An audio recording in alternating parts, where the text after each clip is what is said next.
Hello everybody, we're starting another Pita Party the podcast, and today we are having an amazing super special guest, and that's Barrie. Hi Barrie. Hey guys, nice to see you again. Very nice to see you. And I'm sure everybody who watches Below Deck and people who watch reality TV in general would recognize Barrie. We are, honestly, it's so amazing to have you here, and we have so much to talk about. I know, I want to hear all about your baby. I want to hear all about it. You know, it's on a rerun at the moment, our episodes and everything. So they're actually rerunning it in the US right now. So I see all the new stuff coming on Instagram and what have you. People really hate you, man. It's like Marmite. You either really like them or you hate them.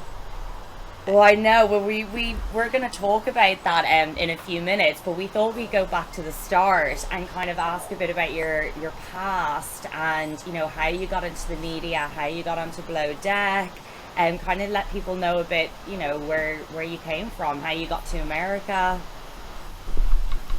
Yeah, sure. So, you know, I met Tony in 1987, so 30 odd years ago. It's a long time. And when we'd been together for about 10 or so years, and we decided that, you know, for our relationship to evolve, it was time to have a baby or at least start a family. So we saw an advert for adoption and fostering in our local newspaper, and we thought, you know, what the hell, let's give it a go, let's get in touch and see what the process is and all the rest of it. But it just didn't work out. You know, we were the first same-sex couple to make an application for adoption and fostering in the UK, and we were almost like, I don't know, we were like a hot potato. Nobody knew what to do with us because two guys had never made this application before, and it just wasn't going to work out. I think the UK at that point was way too, you know, it just wasn't at the point where it was going to allow same-sex parenting. You know, we had Section 28, which didn't allow schools and all of that to talk about being gay at all. So it was never going to work in social services. The worst thing was I was a social worker working within that same body of people that were discriminating against same-sex couples. So it was a little bit of a double whammy for me, because on one hand, I could remove a child and place it in another family, but I couldn't place that child after I'd removed it from a bad situation into a family that had either two women or two men in it. Just didn't make sense to me at all. So we went to the US, we found a surrogate and an egg donor, and we had our first children, who y'all met, Aspen and Saffron. And then it kind of just went on from there, really. But I think at the point when our first children were born, because it was so new and they were born in 99, the process started in 97. So by that point, and by the point we had a pregnancy, it kind of was massive news, and the Daily Mail got hold of it from one of the people who used to work for us, who had just got fired, went straight to the Daily Mail, told them the story, and then before you knew it was on the front page of the Daily Mail. And the Daily Mail is a huge newspaper. It owns the Sydney Herald, and it owns lots of different newspapers around the world. So that one story kind of went global within its own body of newspapers. So on the same day it went front page on the Daily Mail, it went front page on the Daily Star, which isn't a massive newspaper, but it's still a big newspaper. And it kind of just went on from there, really. And then from then until now, it's just been like a big, massive goldfish bowl. Wow, that's amazing. I love hearing stories like that and kind of, you know, encouraging people to change their lives for the better. And yeah, I can imagine how difficult that is. You know, working, like you were saying, in that situation and not being able to help them because you're being discriminated because of, you know, your sexual orientation. And obviously the world has come a long way since then. Thank God. That's it's great.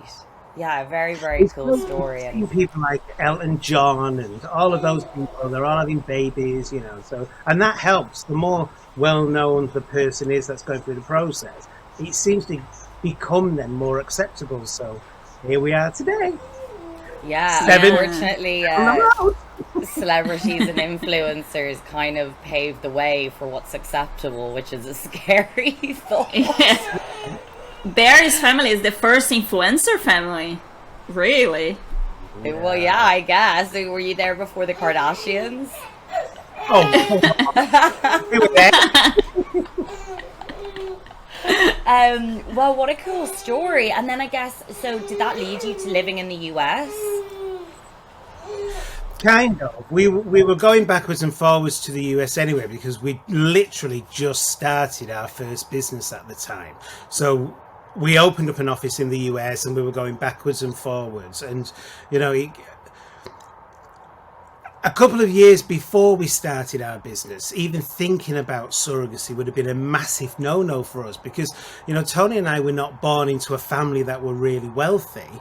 You know, we had no money growing up. Our family were just regular, normal people. We lived on a council estate, and, you know, I was brought up on a council estate. Tony was. We just went to university and we kind of broke out of that. We were lucky enough to meet each other, and then we decided to create something together. And touch wood, it kind of got bigger and bigger and bigger, and before you knew it, we had all this money. It was like, oh, you know, you hear those stories about the nouveau riche, don't you? And it's like, oh, they're so tacky, but I just love to watch them because they're just crazy with everything. But that's us. We're the real Beverly Hillbillies. You know, we kind of struck oil, and it went from there. I love that. I'm waiting for that to happen to me and Dani. I think we might. Yeah, I know. Waiting for the day. Yeah. Oh, it's definitely going to come. You guys have got so. I remember when we first met, and after we'd done that season 2 Below Deck, we came back and we actually really had a great time. And sometimes when we cut these things, it doesn't look like you've had a good time or you've really hated everybody and all of that.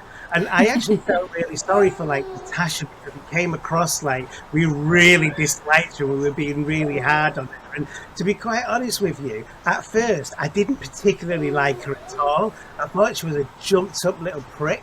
But actually, as the you know, the time we spent together went on, I actually got to really like her. I thought she was one of my favourite meets while we were over there. So I enjoyed Natasha. But with you guys, I remember getting back and we joined you on like Instagram and everything. And I remember I said to Scott, I'm going to take a screenshot of both of their Instagrams right now with the numbers that they're on, and let's see where those numbers go after this season's aired. And I think if I remember rightly, Daisy, you were only on like 2,500 followers or something. Well, before even the trailer came out, I was on like 400, and then the trailer came out, and then it kind of went. But I had like the least. I think me and Dani had maybe the least. Yeah, we had this similar amount. We had like 600, 700 or something. Yeah, and some of the other people like Sydney and Colin had already had a following, but yeah, it was pretty crazy. And the show is funny, and I think people will be surprised that we have you on, because they're so convinced, you know, because of what they see. They're like, oh, the crew hated Barrie and Barrie hated the crew. And I think people were surprised to see, you know, Natasha cooking for you. And I'm like, it's not like that at all. I'm like, no, I had so much fun on that trip. Like, I love Saffron to this day. I still talk to her, and it was so much fun. But just going back a little bit, Barrie, how did you end up on Below Deck as well? It's really weird because, you know, we've done quite a bit of TV over the years, and one of the researchers who works on Below Deck, and I think she's worked on a couple of the other seasons of the other show as well, you know, like Mediterranean and what have you. And her job is to go ahead and find the people who are coming on. So she'll find the lead, and then the lead will bring in the people who they want to bring on that trip with them. So I'd worked with this particular person on a couple of other different shows over the last, 18 months. And she contacted me and she said, you know what? I think you should go on this Below Deck thing. I think you're going to have a really good time. She said, it's only done one season so far of the sailing yacht. But I think, you know, I think you guys would be amazing. But remember, this was, and what other people don't realize is, this was filmed in the height of the pandemic, where when we came over, we had to quarantine for a week before we even came on the ship and all the rest of it. So everything was really much more difficult in those days, even just flying from the US to Croatia was an absolute nightmare. I tell you, it was a nightmare. The plane had been cancelled. Everything was not going right at all. And we ended up in this this villa with like 3 bedrooms in the middle of Croatia. I mean, don't get me wrong, it was a beautiful spot we were in, but we're in this tiny villa for a week, and we were all on top of each other. Honestly, at 2 points during that trip, we nearly killed each other. I remember Tony and Brent argued non-stop. I remember Saffron was getting pissed off with Jasper and Dallas, and we were literally just all on top of each other. And then the paparazzi had figured out that we were in Croatia, and then before you knew it, all the Croatian paparazzi were hanging outside the door, and they were waiting for us to sunbathe, and they were taking loads of photos. And then for 3 days, we were in the local and national Croatian newspaper. So that brought more people to the villa outside. It was just crazy. But once we got on the ship, it was a completely different matter. It was just so relaxed from the moment we actually got on. It was one of our most... And it didn't come across. That's what I don't understand. It was one of our best family holidays ever. We had such a good time with you all. It's funny because talking about the quarantine, you were one of the only groups, I think, Dani, correct me if I'm wrong, that didn't argue. And probably because you were family. So it's normal that you argued in the villa and then you got out of the villa, whereas we had the opposite experience with some of the other guests. They came on to the boat, and I think with the alcohol and the circumstances, just it exploded, and you were, one of the only groups that didn't argue, and every other group, I'm pretty sure there were heated arguments. But, obviously there's an element of someone has to be the villain. And, in our crew, I think it was Sydney, unfortunately, poor girl. And maybe I'd have guessed why. She was lovely. She's such a nice person. And she's local to me because she's from Florida. But honestly, she was so nice. And she just didn't come across like that stalker that we tried to make her out to be. But it was... In fact, it's really weird because I know you guys have just been filming another season over in Spain at the moment, and you don't know this, but I should have actually been on that particular series with one of your other guests, because one of your other guests made contact with us after the show had finished, after they finished filming, so before it had gone on air, and they were going back on it this season. I won't say the name in case nobody knows about it yet, but I think you all know who I mean. And she's got a child with the same name as one of my children. So I was actually going to go back on with her this time, but I was doing... I just want to say that would be an amazing charter. That would make the news for sure. A charter I wouldn't want to be chiefs to on, put it that way. It was really weird because right to the last minute, I was literally going to do that trip with her. So I guess the new people you've got on the ship with you this season have probably escaped a massive fallout there. That would be amazing, actually. So I guess... I mean, I can say I'm not there because I had a baby, so that's not a secret. But oh my god, that would be amazing. Dani would be just... Do you think you'll end up going back on, Dani? Maybe one day. I mean, I never say never. We never know what's gonna happen in the future. I definitely would wait a little bit until Lily's a bit older. Not to abandon a little baby with my mom, but I never know. Can you believe the press interest? And do you know when our episode went out, the very first one, it was really weird, but for the next, because we at the point as well didn't realize there was going to be 3 episodes made out of our little time there, but there was so much good content. They made these 3 episodes, but can you believe the amount of press interest from those 3 episodes? It was incredible. You guys were everywhere. It was incredible. We just didn't expect that at all. I think, you kind of need these kind of breaking points in Below Deck, and, we actually did have a really strong team. And most of the charters, you know, were really lovely. And I think, you know, you guys and Erica's charter were the most kind of eccentric. But they were still, you know, you guys were great to work with. And, you know, I think we all did a great job, you know, as much as we could. But obviously the show kind of needs these breaking moments. And, you know, that was obviously one of these kind of, with obviously a very controversial family.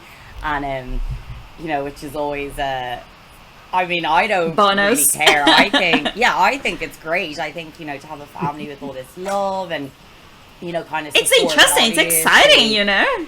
Yeah, so people, whether they, like you said, whether, you know, like Marmite, whether you love it or hate it, people are interested because it's different. And so that's obviously was a big part for the show, to have this kind of, controversial family, and then kind of obviously Natasha's eggs, which was a big story point. So Barrie, has Natasha learned how to make the eggs when she went to cook for you, or is that still a problem?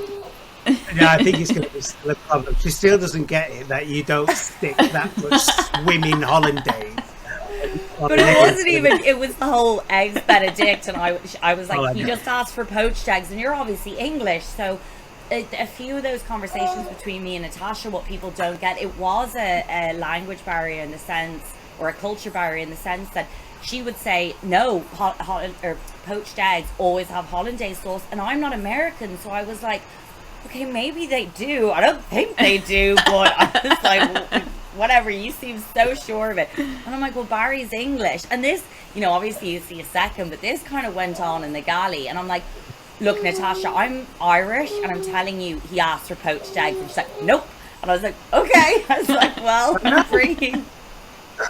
But she kept on hitting herself in the face with a pan, Natasha, all the way through it, because she kept on saying things, and it was like, no, that's not right. She'd argue the point that she sent up 20,000 pieces of pizza bread, and you're like, oh my God. What the hell? Yeah, it was a strange experience, and you know, I know I've seen stuff online saying kind of, oh, Daisy kind of sent this stuff out to kind of throw under the bus, and I was like, honestly, I argued this stuff so much, and I was like, and it got so awkward that I was like, she's not budging, and one of us have to give in. No. But you know, since then everyone knows, you know, she apologized to me on the show, and she apologized after, and the show is a weird thing, you know, it does some strange things to people, as we can see with everyone, all the cast, they went through their own little journey, and for some reason Natasha, you know, didn't realize that I was trying to help her, and she kind of, like you said, kind of slapped herself in the face with the pan, but you know, she came out and said sorry, and we all learned some hard lessons, and that's what it's all about, is kind of this growing, you know, it's meant to be entertainment, but it's also this kind of growing journey for all of us, and having to watch yourself back on TV. It's pretty interesting. And I guess I'm always intrigued by this, because I always think it would be really interesting to interview the guests. Who surprised you the most watching the show back, that you were like, oh, I didn't realize, you know, I got their character wrong in my head? Or I would say Glenn. Oh, really? That's surprising. Why? Tell us.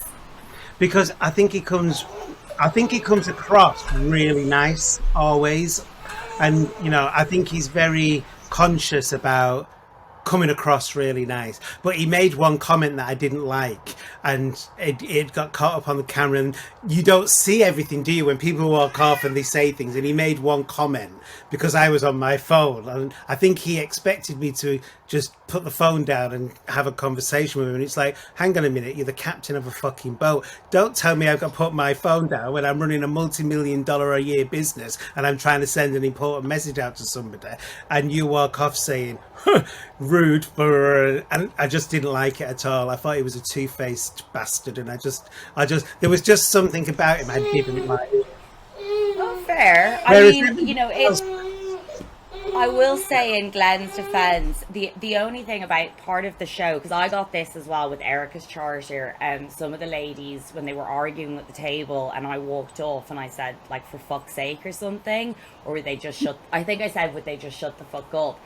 And they were really upset. And but I think part of the whole show is because it's meant to be you know, hospitality versus, you know, the guests versus the crew.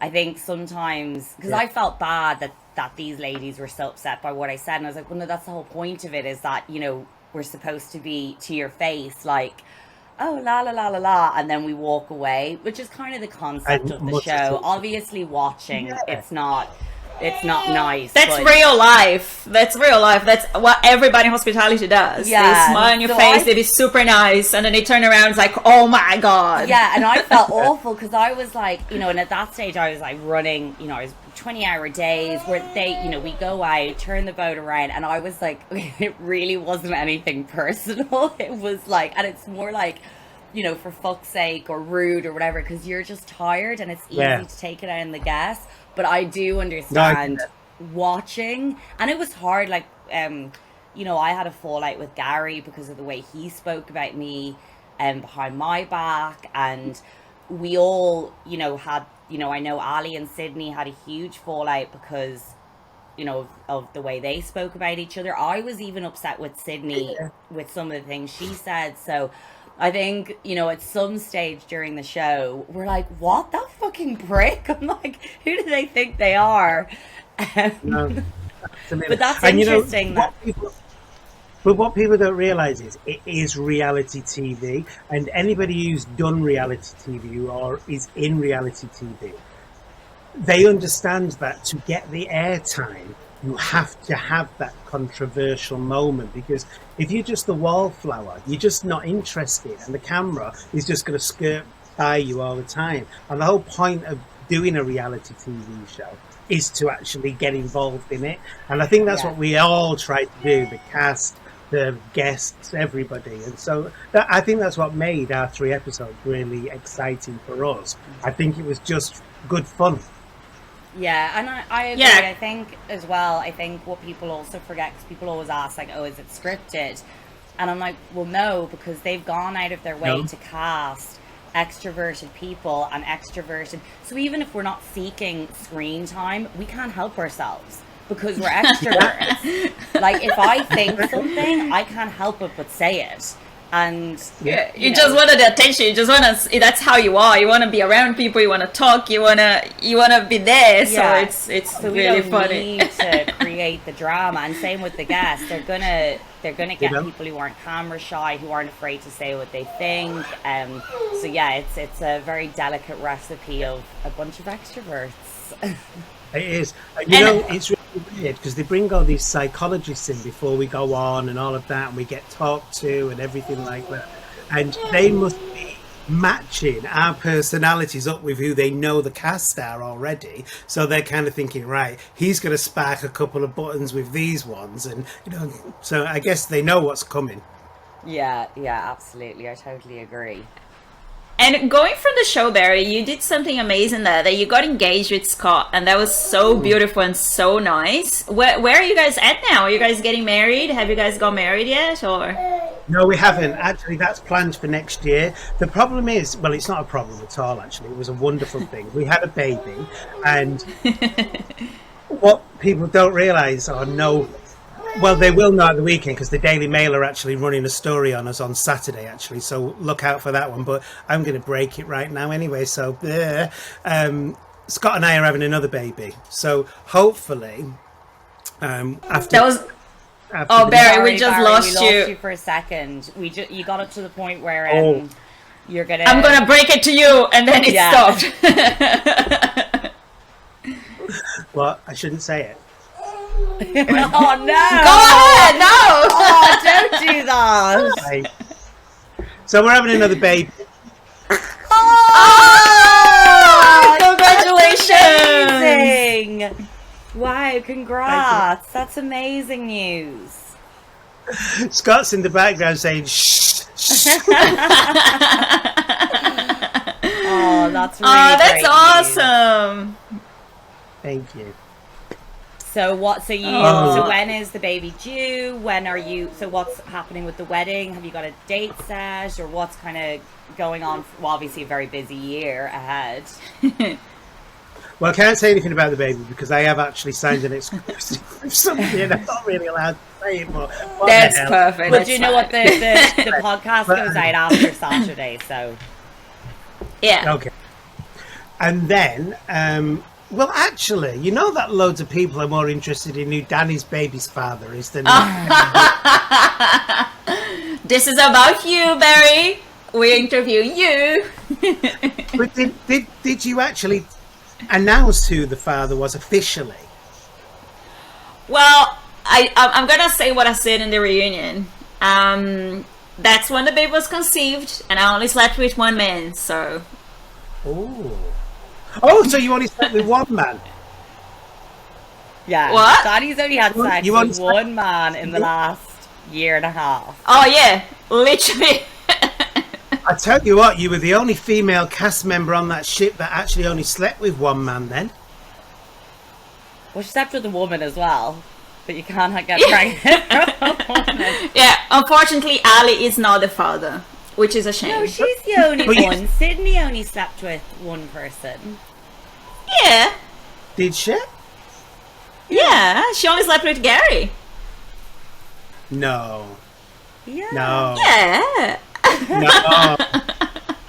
No, There was only Colin, Gary, and JL, and JL was shacked up with Dani, and Ali and Sydney were fighting over Gary, and Colin had a long-term partner.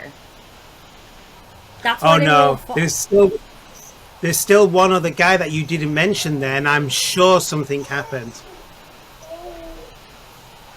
One guy, Glenn. I never said it. Stop stirring shit. Although Dun, dun, dun. I Glenn was probably more interested in Gary myself. Gary was good. Gary was the troublemaker. Well, you know what? The show, we're talking about surprising people, but Sydney knows this. Me and Sydney are friends, but I was very, surprised. But like I said, the show does weird things to weird people, and Weird things to weird people. Well, we are weirdos. Weird, yeah. So we all had our own little journey that we had to go through. It's not easy watching yourself on TV. Barrie, I think you already answered, but would you go back to Below Deck? You know, it's really weird because there's two things people say to us after they've watched it. They're like, oh my God, who did you really like and who did you really hate? So we have to go through this whole process of, actually, we didn't hate any of them, every single one of them. And everyone's like, oh my God, that Gary was such a jerk. I'm like, no, he actually wasn't. We had such a good time. He was so nice. He just was not like that at all. And then everyone's like, so who was the sweetest one? And I'm like, well, actually, I quite like Dani, I quite like Sydney, I quite like Daisy. And it's really weird because there isn't one person who I would say we just didn't like at all. And then the next thing is, would you go back on? And it's like, oh shit, yeah, it was so good fun.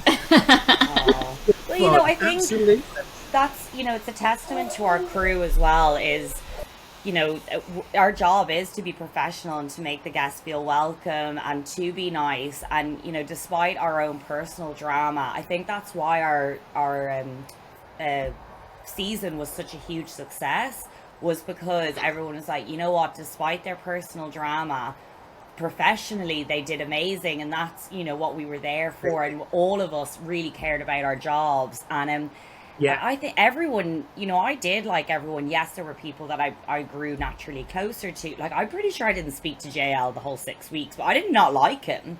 I just had nothing in common with him. And Gary, I mean, neither did I.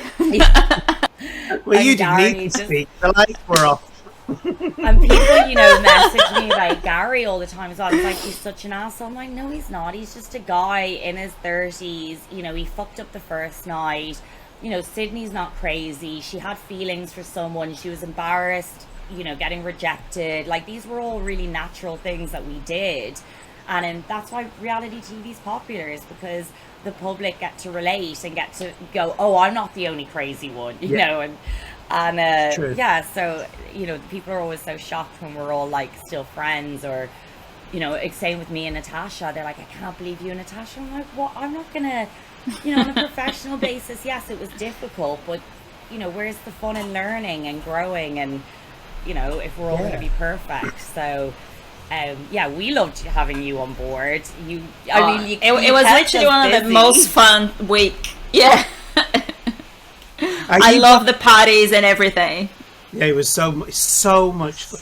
People don't get it at all, but it was actually so much fun. And even the stuff that didn't make it on air, there was so Oh my god, Tony hitting his head on the glass door. Oh yeah, I really wanted that to make it. Honestly, it was so fun.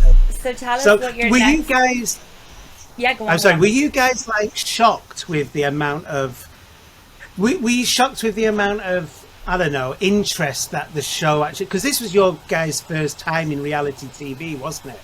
So what do you both think about it? Has it really shocked you, the interest that you've both got? I think for me, the worst was like, I didn't realize how mean people are. I mean, obviously people are mean, but people are really mean. Yeah. Really mean. I think it's terrible, the things that we get like on our DMs, and like even throughout my pregnancy, people would say things about my baby. Even now, it's like no matter what I post now, it's somebody always thinks wrong.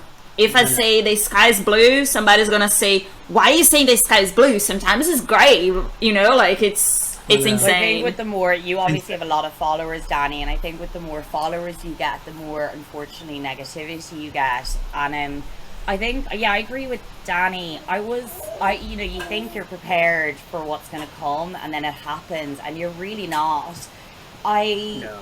It's not like it. We talked about this in the last was it the podcast, I think, about how we did, about how our lives have changed. It hasn't aired yet, but how our lives have changed, and reality is it hasn't changed that much, except for Dani and Ali in their personal lives have a baby. I'm moving away a bit more from yachting, but it is weird because I do my drama series now. I constantly get messages of people asking for advice, and I'm like, I don't know how to tell these people that don't know what I'm talking about that it was just like for a bit of fun. Honestly, I get it all the time, being like, Daisy, I'm going through this thing, blah blah blah, and I'm like, oh, this is so awkward. I'm like, maybe you should go to a doctor, I'm not your person. And they really have developed this relationship with us, and that is weird. Getting recognized as Daisy, weird.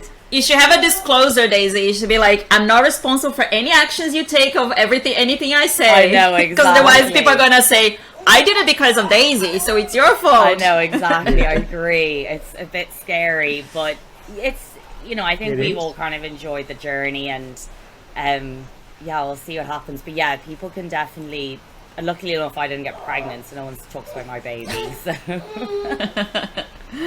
Barrie, I think the other thing that everybody wants to know is, when are you guys gonna get your own TV show? Because I would watch that for sure. I can't actually talk about that, but we are in the process of doing something. Ooh, that's exciting. That's really exciting. And I have one more question, Barrie. Obviously, you've just bought a house or an apartment in Manchester. Are you planning on spending more time back in the UK, or what's kind of your any future plans you're able to talk about? We literally, I'm in England right now actually, and the rest of the family are back in the US, but Scott and I came over because it was the first opportunity since the baby was born for my family and Scott's family to actually meet her. Because of the COVID restrictions, they've not been able to travel to the US, so that's been a bit of a bummer really. And while we were over here, Saffron flew over, and Saffron has her own cosmetic brand, and she's had it for a couple of years now, and it's doing super well. And since Below Deck as well, that actually really pushed Saffron's cosmetic brand, and it was picked up by QVC. So she'd been doing a lot of the QVC things where she's been going on to the show and selling the products and everything. And one of the studios in the UK asked her to come over here and sell some stuff there. And I thought, rather than rent somewhere or buy somewhere, it'd be a great investment. So we bought this apartment in Manchester last week, actually, and Saffron's literally moving into it next week. So while she's in the UK, she's going to stay. I feel safer knowing that she's safe rather than in a shitty hotel somewhere in the middle of a massive city like Manchester. And I was brought up in Manchester, so I know exactly what it can be like, and I know what Saffron's like, and you both know what Saffron's like when she's had a drink. Love her. She's terrible. So I wanted to make sure that she was safe, so I bought this apartment there last week. Scott and I and our family, we're building a new house in Essex, where we've all lived or had a house for the last 20 odd years. We're literally building a new house, so we're planning to spend more time in the UK, but not move here fully. I can't afford to move to the UK fully. The taxes are way too high. Yeah, it's true. But that's super exciting. It sounds like you have a lot going on, and it's amazing. And maybe we'll see you on Below Deck next year, and with the 2 new babies. Well, you never know. I cannot wait for what is to come that you can't talk about. Well, I think. Thank you. I can't wait to see what happens with you too. Because I know both of you are going to get picked up doing something. I hear lots of things on the grapevine, remember? So I hear that this is the gossip at the moment. So Dani is going to return to Below Deck, definitely, at some point. And I think Daisy is going to end up on a different show. Ooh. Real Housewives of Dublin. I don't think so. I think Daisy's going to end up presenting something. Ooh, I would love that. I get told that a lot, because we're like finding our niches and stuff, and everyone's like, I think you'll present something, and I'm like, I would love that. To be paid to talk is like my dream goal. Sure. I'm absolutely sure that, because the thing is, you've got one of those Irish accents that's just so calming, and you put people at ease. And I honestly tell you, when we first got onto that ship, it was like, people don't realize it, but it's actually quite nerve-wracking when you first go on and you first meet this group of people that you don't know, and we got on the ship, and you actually made us feel really calm. It was just so tranquil. Oh, thank you, Barrie. That's very sweet. Oh, absolutely. But I think also with you, Dani, it was exactly the same. You were just it was almost like you were no drama at all. Everybody else had something going on. But you were just like the voice of reason all the time, I do think Dani was a big fan favourite with the guests. I think, especially because you were on late, and she's so you don't get overwhelmed. I always had the guests when they were drunk, so that was the best. The guests definitely loved you.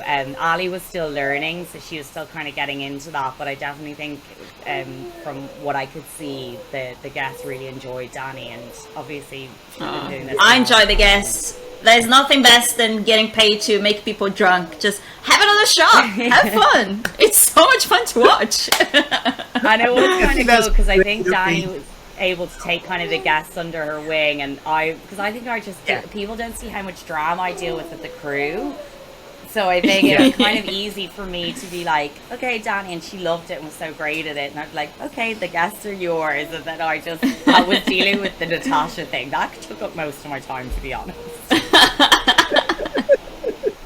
You gotta admit that Natasha was so funny all the way. I mean, she gave you all such a good lead-in on different storylines. She was so great. Good. Her green screens were very funny, and I like a growing story, and mine and Natasha's, and that, honestly, even before she apologized, people were like, oh, you and Natasha. I'm like, it's just a work thing. I don't have a problem with her personality. We're just on a work thing. We're not communicating. So I'm always find it shocking. I'm like, God, your areas of business must be awful just because you don't like what someone's doing. I'm like, and so it's all part of the fun. But yeah, Natasha, everyone, brought their own special thing to the crew, and like I said, apart from a few personal differences, I think most of us have come out as good friends. So. Yeah, and I think you come across like that as well, to be honest with you. I think Dani was right when she said one of the hardest things is the criticism from the viewers later on and it's not even the real viewers. If you look at some of the comments, some of the really super negative comments, and trust me, we had thousands and thousands and thousands of those. I can imagine. But if you look at where the comments came from, it was like made up accounts, and they've got like 4 followers, or they follow 5,000 people, but you know, they only have 2 people who follow them, and it's probably their other 2 made up accounts that actually follow them as well. So people hide behind social media and they feel like Rocky and that they can say whatever they want, but they don't realize that you're a person too, and you've got feelings. And I can only imagine what it must have been like for Natasha and both of you and the other guys to actually get that for the first time, where people were being super negative all the time about just the most stupid thing. You're like, well, hang on, I didn't mean it like that. But it doesn't matter how you meant it, because these people have seen it in their own way, and they are slagging you off like you wouldn't believe it. It's so hard. Can you imagine that on the children, when the children are reading things online and they see all this stuff about their parents? I cannot even imagine. That's absolutely horrible. All the things that people say. And I don't know if you saw, Andy Cohen just posted something recently that somebody was like, you should do better for your child. And he replied, what should I do better? And they were like, oh, sorry, I was just trolling. It just makes no sense at all, honestly. They're so rude. Barry, we are all running out of time. Daisy dropped, but that's okay. We will figure that out later. Any last minute tea you'd like to spill? We ready for any tea? Well, absolutely. I'm actually looking forward to this next season of Below Deck. I want to see if there was still the same kind of drama and the same kind of camaraderie between the staff and the team who were working on that, because I believe it was quite a new team that were on the sailing yacht this year. So let's see how that goes. But next year, let's see what happens.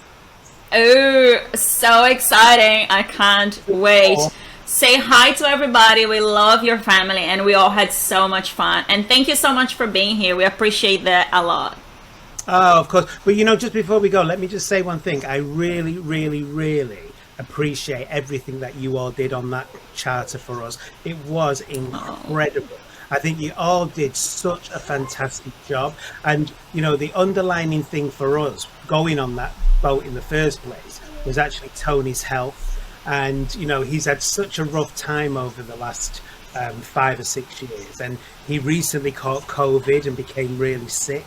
So it was a massive thing for us coming on that trip. Or Tony, because we wanted to make memories for the children before anything happened to him. And we made some incredible memories on that trip, and you were all part of that for us. So thank you so much. We really appreciate everything that you did for us. You're very welcome. It was our honor and our pleasure. I got goosebumps you saying that. That's just amazing. We had an amazing time, and Tony's such a cool person as well. So nice man. I'll never forget him hitting that door. Oh my God, why didn't they keep that in? It's crazy. That would have been so I know, that was one of the amazing scenes. But anyways, thank you so much, Barry.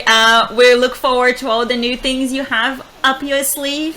Wonderful. See you soon. Bye. Bye bye, guys. Thank you so much.